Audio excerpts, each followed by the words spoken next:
Vergonha a arbitragem contra o Corinthians, aí, seu Braulio. Se o senhor estava no lance, o senhor viu que não foi falta, e não foi falta do Rian em cima do André. Não foi, do Samuel Xavier, né? Isso, do Samuel Xavier. Um absurdo, o senhor viu que não foi. Aí o VAR vai lá e tira o gol do Corinthians, e aí você, na maior cara de pau, na maior cara de madeira, ainda dá uma falta perigosa contra o Corinthians. Uma vergonha o que fizeram com o Corinthians hoje no Maracanã. Uma vergonha anular um gol tão legítimo como esse. E não foi falta, não foi absolutamente nada do Rian. Absolutamente nada. Dois times que vão brigar pro rebaixamento. O Fluminense, pelo amor de Deus, o time ruim. O time ruim. E o Corinthians um pouquinho melhorzinho. Que diga-se de passagem, se não fosse o Hugo de novo, talvez perderia o jogo. A gente não pode prometer títulos. Mas que va a dar certo y Corinthians va a salir de esta situación, tienen que tener total certeza.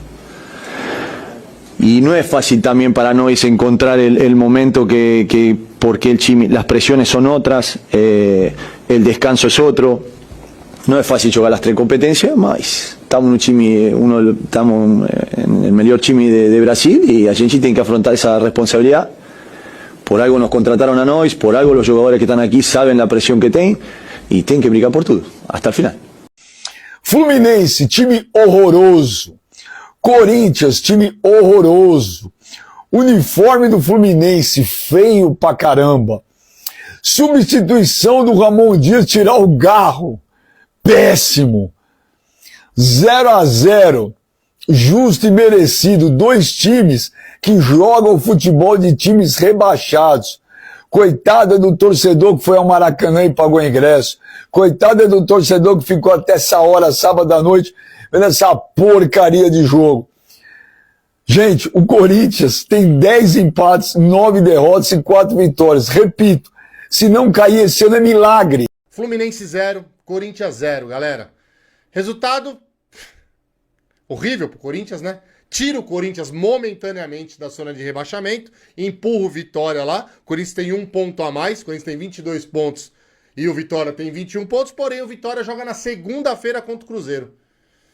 E vou falar pra vocês, o Corinthians não conseguir ganhar desse time do Fluminense, que tava todo destruído, com seus melhores jogadores, ninguém jogou. O único que eu acho que representa esse time do Fluminense hoje, que é um bom jogador, é o zagueiro, que é o Thiago Silva, que voltou da Europa. O resto, o time todo remendado. E o Corinthians não conseguiu ganhar, não conseguiu agredir esse time do Fluminense. Um jogo horrível, né, galera? Convenhamos, né? Eu não sei o porquê que eu imaginei que o jogo poderia ser bom, né? Dois times que estão na zona de rebaixamento, dois times que estão fazendo seus torcedores passar raiva, passar nervoso o ano inteiro. Eu achei que o jogo poderia ser bom. Como eu sou bobo, né, velho? Achar isso daí, né? O centroavante do Corinthians, que faz 3 meses que não faz gol, ele sai de frente pro gol. Meu, livre. O que vai pensar? Pô, na passada, vai finalizar, vai tentar fazer o gol, vai tentar driblar o goleiro. Não. Sabe o que nosso centroavante faz? Ele simula uma falta. Ele finge que o cara puxou ele, porque não foi porra nenhuma. Se tem torcedor do corintiano falando que foi falta isso aí, vocês estão de brincadeira, mano. Não foi porra nenhuma. O cara prefere simular uma falta do que tentar fazer um gol. Esse é o centroavante que o Corinthians tem, galera. E eu falei pra vocês, quando o Ramon Dias chegou, eu falei, o Pedro Raul, pra quem acompanha meu canal, sabe que eu tô falando sério isso aí. O Pedro Raul vai ter muito mais chances com o Ramon Dias, porque ele gosta desse estilo de jogador, de centroavante. Então, pelo amor de Deus, Corinthians, tragam o Héctor Fernandes o quanto antes, que é centroavante, porque deve ser, se for 1% melhor que essa porra desse Pedro Raul, já ajuda já o Corinthians. Porque esse cara, ele só atrapalha o Corinthians. O Pedro Raul só atrapalha o Corinthians. É impressionante.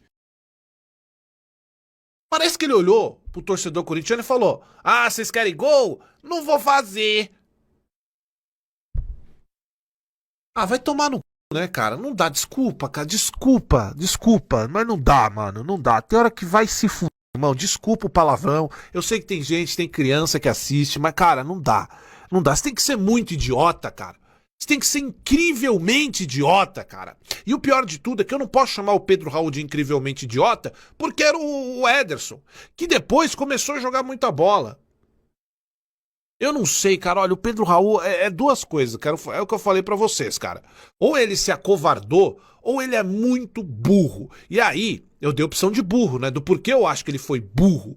Agora, será que ele se acovardou a ponto de nem querer chutar pro gol com medo de errar o gol e tomar os memes que o Yuri Alberto toma? Porque eu acho muito difícil que seja isso. Eu prefiro acreditar que ele é só burro. Porque se for a primeira coisa, não é nem só se acovardar, é mau caratismo. E tomara que não seja isso. Acho que hoje nosso time, se fosse para ter um time para sair com a vitória, acho que o Fluminense merecia. Lutamos bastante, mesmo com desfalques importantes. Mas como o Ganso deu uma entrevista no jogo passado, acho que caprichar no último terço, ter um pouquinho mais de lucidez para sair com a vitória. Um sentimento de frustração com esse 0-0 aqui hoje? Cara, eu fico mais frustrado, acho que pelo nosso ano, né?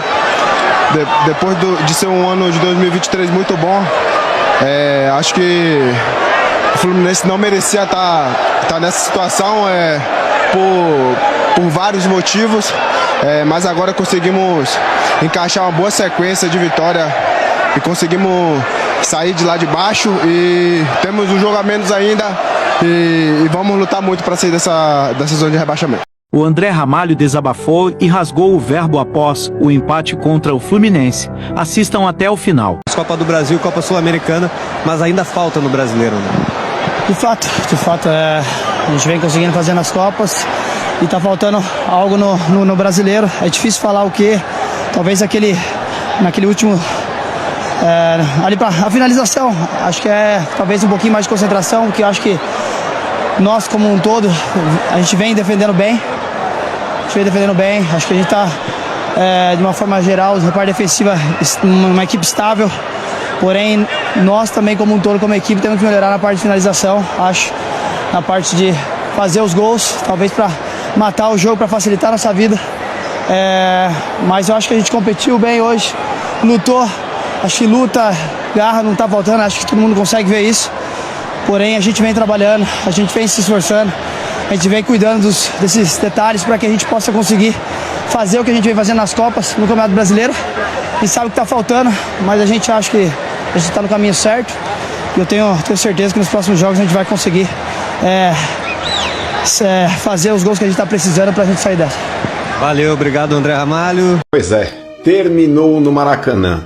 Corinthians 0, Fluminense também 0 também. Sem contar que o time carioca aí tava todo desfalcado, hein? Sem Ganso, sem Arias, sem Renato Augusto. E mesmo assim, o Corinthians não conseguiu vencer o Fluminense. Cara, na moral, a impressão que eu tenho é que esses jogadores comeram uma feijoada e foram pro campo hoje. É inadmissível, cara, os caras entrarem broxados em campo. Cara, não dá pra entender isso daí. Será que esses caras entenderam o tamanho desse jogo de hoje? Não é possível, cara. Não dá pra entrar com essa tiriça toda que o Corinthians entrou. É inadmissível. Ai, mano, vamos falar assim, mas o Fluminense também era final de campeonato. Concordo, o Fluminense também tá dentro do Z4. Mas, cara, como eu disse anteriormente, a responsabilidade desse jogo era totalmente do Corinthians, cara. Tinha obrigação de vencer hoje pelos desfalques que o Fluminense tinha. Mas como é que a gente vai vencer? Vocês viram o nosso camisa 9? Meu Deus, esse cara é pior que chá de boldo. O cara é pior que pedra no rim. Uma das pouquíssimas chances claras de gol que o Corinthians teve na partida, ele conseguiu desperdiçar, porque ele abdicou do lance pra reclamar de uma porra de uma falta. Chuta no gol, depois vê que o árbitro vai marcar, porra. Cara, e na boa, os outros lances que ele tentou, pra não falar que eu tô pegando no pé dele por causa desse lance só, apanhou da bola. O Pedro Raul não tem nível hoje pra jogar no Corinthians. E o Garro hoje também, cara, que infelizmente quando tá abaixo, o time não produz, o time, sei lá, desanda dentro de campo. Te falar a verdade também, pra falar o português claro aqui, se não fosse o próprio Hugo Souza, goleiro do Corinthians, o Corinthians tinha perdido essa partida. Ele fez um milagre numa cabeçada do Cauã Elias. Se eu não me engano, acho que foi o Cauã Elias que acabou cabeceando. Mas enfim, o Corinthians ele chega ao 10º empate dentro do Brasileirão. É ridículo, cara, é ridículo. Sem contar que os próximos jogos agora também pra acabar de ferrar com tudo, mano. O Corinthians vai pegar Fortaleza, vai pegar Flamengo, vai pegar Botafogo. Que inferno, velho. O corintiano não tem um dia de paz. Mas pelo menos, males que vem pro bem, né? Vamos tentar torcer, porque é isso que nos resta. Até segunda-feira, pelo menos o Corinthians com esse pontinho dorme fora do Z4. Mas é pouco, né, cara? É pouco pro torcedor do Corinthians que tá sofrendo há pelo menos 3 anos sendo coadjuvante no Campeonato Brasileiro. Socorro, Deus.